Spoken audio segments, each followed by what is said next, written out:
नमस्कार दोस्तों, राजू सर के नाम से इस यूट्यूब चैनल में आपका हार्दिक स्वागत है। वीडियो की इस कड़ी के अंदर आज हम एक नया टॉपिक लेके आए हैं और टॉपिक का नाम है मैकेनिकल वेंटिलेशन। मैकेनिकल वेंटिलेशन जो होता है ये मशीनरी फॉर्म में हम जो है ब्रीदिंग वहाँ पे देते हैं। नॉर्मली ब्रीदिंग जो होता है हमारा वो ऑटोनॉमिक नर्वस सिस्टम के कंट्रोल में होता है। हम इनहेल करते हैं और हम एक्सहेल करते हैं और ये process from birth till death continuous चलता है।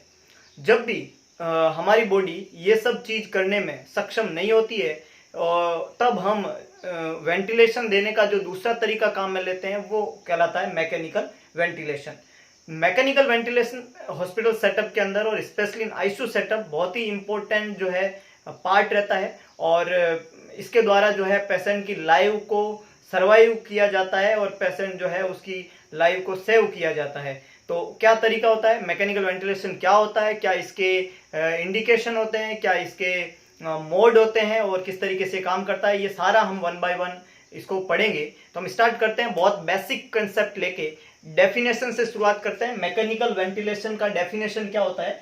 तो mechanical ventilation is a invasive life support procedure. सबसे पहले इंपॉर्टेंट बात होती है इन्वेजिव प्रोसीजर होता है। एंडोट्रेकियल इंटुबेशन करते हैं या ट्रेकोस्टोमी करते हैं, हम एक ट्यूब डालते हैं, इन्वेजिव प्रोसीजर है ये कैरिड आउट करके फिर उससे ट्यूबिंग कनेक्ट करके इस मशीन को चलाते हैं, इसलिए एक invasive life support procedure, life को सपोर्ट करने वाला एक प्रोसीजर जो कैसा है, इन्वेजिव है, with many effect on the cardiopulmonary system.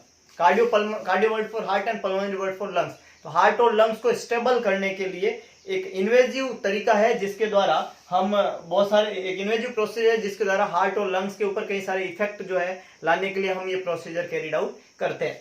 अगली इंपॉर्टेंट लाइन है, क्या मेन गोल है इस मैकेनिकल वेंटिलेशन का? तो the goal is to optimise both gas exchange, जब बॉडी में गैस एक्सचेंज प्रॉब्लम होती है, जब बॉडी साइनोस्ड रहता है, जब लंग्स काम नहीं करते हैं, तो गैस एक्सचेंज को प्रॉपर करने के लिए ऑप्टिमाइज करने का पहला हमारा गोल रहता है। तो इसका पहला गोल है ऑप्टिमाइज करना गैस एक्सचेंज को, और दूसरा गोल है इसका clinical status at minimal FiO2। Patient का क्लिनिकल स्टेटस इंप्रूव करना, मरीज को क्लिनिकली ठीक करना with minimal FiO2। FiO2 is the fractional concentration of inspired oxygen. FiO2 एक वेंटिलेटर में एक टर्म है, जब भी आप वेंटिलेटर यूज करते हैं तो एक टर्म सुनते हैं FiO2 बढ़ा दो, FiO2 कम कर दो, या जब हम आर्टीरियल ब्लड गैस एनालिसिस करते हैं तो उसमें FiO2 की वैल्यू पुट डाउन करना पड़ता है। तो FiO2 का मतलब होता है fractional concentration of inspired oxygen. तो इंस्पायर्ड ऑक्सीजन कम से कम हम मरीज को देके उसके ब्रीदिंग को ईज करे और मरीज खुद से सांस लेना शुरू कर दे, ये हमारा गोल रहता है। मरीज की गैस एक्सचेंज प्रॉपर हो, ये हमारा गोल रहता है। तो बहुत gas exchange and clinical status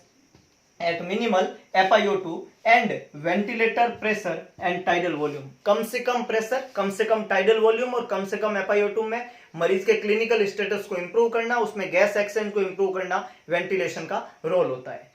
तो ये एक छोटी सी डेफिनेशन है। अगर आपको कोई पूछे व्हाट इज मैकेनिकल वेंटिलेशन, तो it is a invasive life support procedure with many effect on the cardiopulmonary system. The goal is to optimize both gas action and clinical status at minimal FiO2, that is the fractional concentration of inspired oxygen, and ventilator pressure या tidal volume। Now अब हम पढ़ने जा रहे हैं कि ये जो मैकेनिकल वेंटिलेशन होता है या किसी मरीज को हम वेंटिलेट करते हैं, तो वेंटिलेट करते समय, वेंटिलेट करने का मतलब होता है उस पेशेंट को ऑक्सीजन को जो है वो डिलीवर करना। तो अगर आप किसी मरीज को ऑक्सीजन डिलीवर कर रहे हो, दैट मींस कि आप उसको जब वेंटिलेट कर रहे हो या उसको जब ऑक्सीजन डिलीवर कर रहे हो, तो ऑक्सीजन डिलीवर किस किस तरीके से किया जाता है? तो बेसिकली वहां पे 3 मेथड होते हैं जिसके द्वारा हम किसी मरीज को ऑक्सीजन डिलीवर करते हैं। 3 मेथड जिसके द्वारा हम O2 डिलीवर करते हैं, O2 डिलीवर करते हैं। इसको डिलीवर करने के 3 मेथड होते हैं, 3 तरीके होते हैं जिसके द्वारा आप मरीज को क्या डिलीवर करते हैं, ऑक्सीजन। एक तरीका होता है face mask connected to the O2 tank, है ना। मान लो ये एक ऑक्सीजन टैंक है और इस ऑक्सीजन टैंक से क्या कनेक्ट कर दिया हमने, फेस मास्क कनेक्ट कर दिया। ये एक तरीका है ऑक्सीजन डिलीवर करने का। दूसरा तरीका होता है face mask connected to the CPAP या BiPAP, CPAP और BiPAP machine. Face mask connected to the CPAP और BiPAP मशीन। फॉर एग्जांपल ये एक CPAP है, CPAP मशीन है और इससे कनेक्ट किया हमने फेस मास्क और पेशेंट को डिलीवर किया ऑक्सीजन। तो face mask connected to the CPAP और बाईपैप मशीन। तीसरा तरीका होता है endotracheal intubation with mechanical ventilation. This is the third one. 3 method है जिसके द्वारा हम ऑक्सीजन किसी मरीज को डिलीवर कर सकते हैं। फर्स्ट तरीका है face mask connected to the O2 tank. दूसरा तरीका है face mask connected to the CPAP BiPAP machine. तीसरा तरीका है endotracheal intubation with mechanical ventilation. Normally oxygen deliver करने के मेथड हम पढ़ते हैं, फंडामेंटल टॉपिक है, उसमें हम जो है ऑक्सीजन टैंक से जो भी ऑक्सीजन यूनिट होती है उससे मास्क अटैच करते हैं। तरह तरह के मास्क आते हैं, फेस मास्क और नेजल कैनुला और पार्शियल रीब्रीदर और नॉन रीब्रीदर, और इसके अलावा जो है वहां पे वेंचुरी मास्क, और वो जितने भी तरीके हैं, जितने भी मास्क होते हैं जो फेस के ऊपर लगते हैं मरीज को, वो सारे के सारे किससे कनेक्ट करो, कोई भी ऑक्सीजन यूनिट से, और मरीज को क्या कर दो, ऑक्सीजन डिलीवर कर दो। अब इसमें क्या होगा, कोई मशीन नहीं है ये, इसमें कौन है, पेशेंट खुद जो है वो सांस लेता है। पेशेंट ने इंस्पायर किया, एक्सपायर किया, तो he is taking breath, taking out, inspire and expire. हम क्या कर रहे हैं, सिर्फ ऑक्सीजन दे रहे हैं उसको साथ में, क्योंकि उसकी बॉडी में ऑक्सीजन का कमी है। तो ये तरीके में कोई मशीन नहीं है, इसमें ये कोई मशीन नहीं है, और ये पेशेंट खुद से सांस ले रहा है। और ये कैसा तरीका हो गया, नॉन इन्वेजिव। कैसा तरीका हो गया, नॉन इन्वेजिव। इसमें हमने कोई इन्वेजिव प्रोसीजर कैरिड आउट नहीं किया, हम इसमें वेंटिलेट तो कर रहे हैं, लेकिन ये नॉन इन्वेजिव तरीका है, और उसमें सिंपली जो है ऑक्सीजन डिलीवर कर रहे हैं हम through oxygen unit and face mask.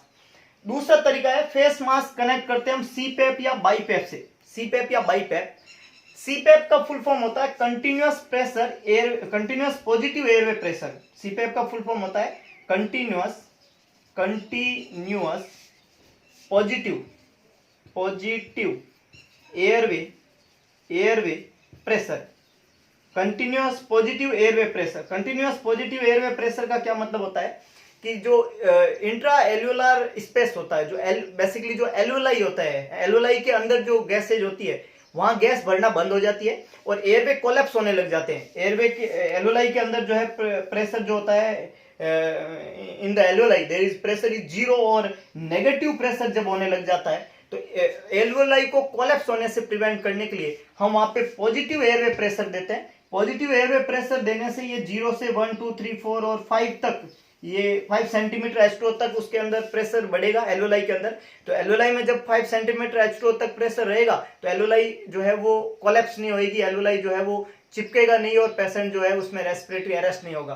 तो एल्यूलाई को कंटिन्यूअस जीरो और नेगेटिव प्रेशर नहीं होके उसको 0 से ऊपर पॉजिटिव प्रेशर में कन्वर्ट करना, और पॉजिटिव के अंदर लगभग 5 सेंटीमीटर H2O तक प्रेशर को बना के रखने का काम करता है continuous positive airway pressure. Positive airway इसलिए बोला क्योंकि ये पॉजिटिव चीज बना रहा है, जीरो और नेगेटिव से पेशेंट को किस प्रेशर को किस में ला रहा है, पॉजिटिव में, और ये लगातार ऐसा कर रहा है, इसलिए हमने इसको बोला कंटिन्यूअस पॉजिटिव एयरवे प्रेशर या by level positive airway pressure. इसमें एयरवे के अंदर कंटिन्यू प्रेशर को क्रिएट किया जाता है और उसको पॉजिटिव के अंदर लाना की जरूरी है, नहीं तो पेशेंट का जो एयरवे है या जो एल्यूलाई है वो क्या हो जाएगा, कोलैप्स हो जाएगा। तो ये बेसिक चीज रहती है, लेकिन इसमें जो सपोर्ट कर रही है, मतलब ऑक्सीजन जो कनेक्ट है वो तो फेस मास्क से कनेक्ट है, लेकिन ऑक्सीजन की दूसरी जगह जहां कनेक्ट है वो मशीन से कनेक्ट है। तो इस बार पेशेंट खुद से सांस नहीं ले रहा। जब हमने ऑक्सीजन डिलीवर की ऑक्सीजन यूनिट से तब तो पेशेंट खुद सांस ले रहा था, वहां कोई मशीन नहीं थी, लेकिन यहाँ पे मशीन काम कर रही है। लेकिन ये मेथड जो है वो कैसा है, अगेन नॉन इन्वेजिव।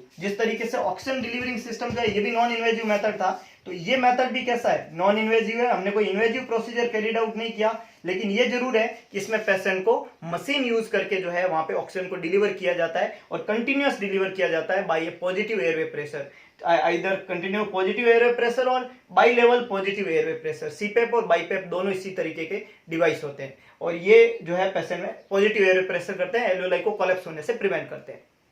तीसरा तरीका, जब इससे पेशेंट को काम ना चले या बहुत सारे इंडिकेशन होते हैं जो हम फर्दर ऑन पढ़ेंगे, तब हम काम में लेते हैं endotracheal intubation with mechanical ventilation.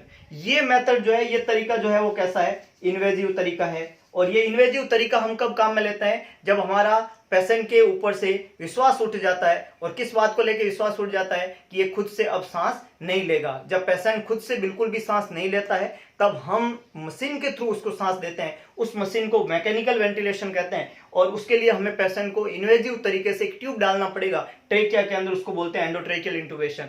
तो एंडोट्रेकियल इनटू द ट्रेकिया, वहां पे एंडोट्रेकियल ट्यूब डाला जाता है, मरीज को इंटूबेट किया जाता है और उस इंटूबेट वाली ट्यूबिंग से फर्दर एक ट्यूबिंग कनेक्ट की जाती है जो वेंटिलेटर मशीन से कनेक्ट होगा और फिर कंटिन्यूअस जो है वहां पे पेशेंट को जो है डिफरेंट मोड के द्वारा, दो तरह के मोड होते हैं, one is continuous mode and one is intermediate, दोनों ही हम डिस्कस करेंगे वेंटिलेटर के मोड को। तो उसके द्वारा कंटिन्यूअस हम पेशेंट को जो है वहां पे ऑक्सीजन डिलीवर करते हैं और उसके लंग्स को कोलैप्स होने से प्रिवेंट करते हैं। तो ये तरीका कैसा था, इन्वेजिव। तो दो तरीके हमने काम में लिए, non invasive, one is oxygen delivering और सेकंड वन इज सीपेप और बाईपेप, दोनों ही नॉन इन्वेजिव तरीके। और तीसरा तरीका हमने काम में लिया एंडोट्रेकियल इंटूबेशन, जिसमें हमने मैकेनिकल वेंटिलेशन दिया। ये एक इन्वेजिव तरीका होता है। एक और वर्ड हम पढ़ते हैं, एक और टर्म है जिसका आगे हम पढ़ेंगे। इस एक टर्म होता है पैप, है ना, जैसे यहां पे हमने सी पैप पढ़ा, उसी तरह का एक टर्म होता है पैप, PEEP पैप।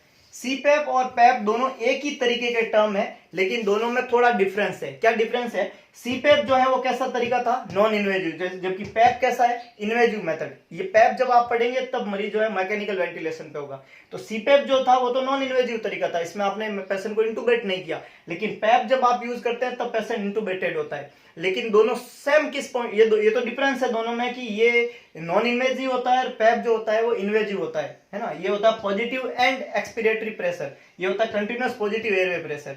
तो ये पॉजिटिव एंड एक्सपिरेटरी प्रेशर जो होता है, ये दोनों में डिफरेंस क्या था कि ये नॉन इन्वेजिव था और ये कैसा हो गया, इन्वेजिव। लेकिन दोनों में समानता क्या है कि दोनों का काम एक ही है। और क्या काम है कि इंट्रा एल्यूलर, एल्यूलाई के अंदर पॉजिटिव एयरवे प्रेशर बना के रखना, ताकि एल्यूलाई क्या नहीं हो, कोलैप्स नहीं हो, है ना। जब पेशेंट जो है वो खुद रेस्पॉन्ड करता है तब सीपैप मोड काम में लिया, हमने उसको इंटूबेट नहीं किया और नॉन इन्वेजिव तरीके से पेशेंट को जो है पॉजिटिव एयरवे बना के रखा। और जब पेशेंट खुद से रेस्पॉन्ड नहीं करता है, पेशेंट के ऊपर से हमारा भरोसा उठ जाता है, वो खुद से सांस नहीं लेगा, तब हम मैकेनिकल वेंटिलेशन और एंडोट्रेकियल इंटूबेट करते हैं और फिर पैप काम में लेते हैं। ये सीपैप की तरह ही होता है, लेकिन ये नॉन इन्वेजिव है, इन्वेजिव है, और दोनों का काम एक ही है, क्या है, ये कंटिन्यूअस पॉजिटिव एयरवे प्रेशर बना के रखते हैं और एल्यूलाई को कोलैप्स होने से रोकते हैं।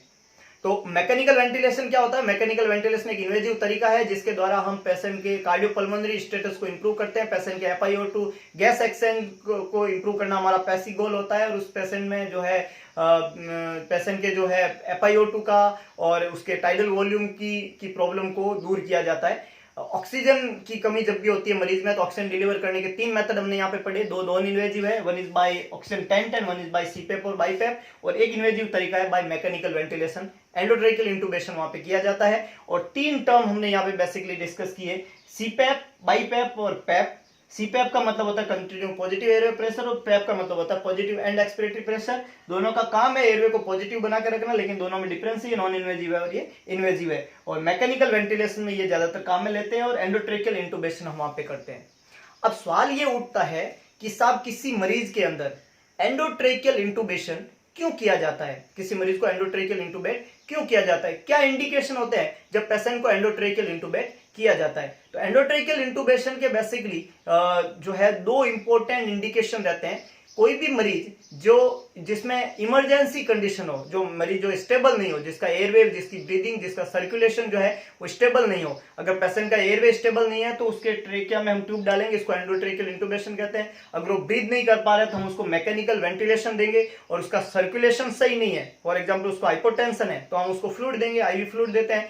उसका अगर पेशेंट को ब्रेडिकार्डिया तो हम उसको एड्रीनलिन देंगे, अगर पेशेंट को वहां पे जो है एनाफाइलेटिक रिएक्शन है तो हम उसको एफिनेफ्रिन देंगे। तो इस तरीके से एयरवे, ब्रीदिंग और सर्कुलेशन को स्टेबल करने के लिए जो मरीज इस तरीके से स्टेबल नहीं है, उन मरीज को मैकेनिकल वेंटिलेशन और एंडोट्रेकियल इंटूबेशन की जरूरत पड़ती है। दूसरे वो मरीज होते हैं जिनकी जनरल सर्जरी होती है ना, जनरल एनेस्थीसिया के अंडर में, जनरल एनेस्थीसिया में सर्जरी जिन पेशेंट की जाती है उनको एंडोट्रेकियल इंटूबेशन किया जाता है और मैकेनिकल वेंटिलेशन पे रखा जाता है। जनरल एनेस्थीसिया की जो सर्जरी पेशेंट को रहती है उसमें एनेस्थेटिक एजेंट जो है वो देने का पर्पज होता है हमारा। दूसरा, उन मरीजों के अंदर जो है ऑक्सीजन के सेचुरेशन को, PaO2, PCO2, पीएच, इन सब को मैनेज करने के लिए एंडोट्रेकियल इंटूबेट करके उसको मैकेनिकली वेंटिलेट किया जाता है, ताकि पेशेंट की सर्जरी को सक्सेसफुली कैरिड आउट किया जाए और पेशेंट के अंदर एस्पिरेशन, गैस्ट्रिक कंटेंट के एस्पिरेशन को प्रिवेंट करने के लिए भी उसको मैकेनिकल वेंटिलेट किया जाता है विद एंडोट्रेकियल इंटूबेशन। तो एंडोट्रेकियल इंटूबेशन और मैकेनिकल वेंटिलेशन इमरजेंसी कंडीशन में किया जाता है, एयरवे, ब्रीदिंग और सर्कुलेशन जब अनस्टेबल होते हैं, और दूसरा पेशेंट को जिनकी सर्जरी होती है जनरल एनेस्थीसिया के अंडर में, उसमें ये कैरिड आउट किया जाता है।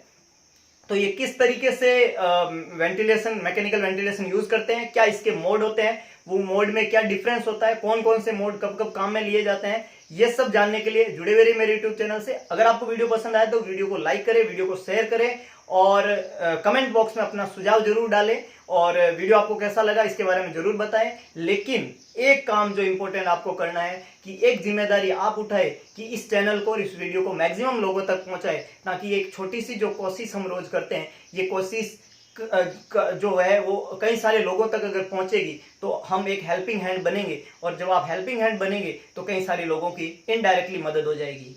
अगर आपको लगता है कि वास्तव में ऐसा कुछ होता है तो ऐसा जरूर करें, और एक बात जरूर करें, अगर आप करेंगे तो आपको पता चलेगा, अच्छा लगेगा।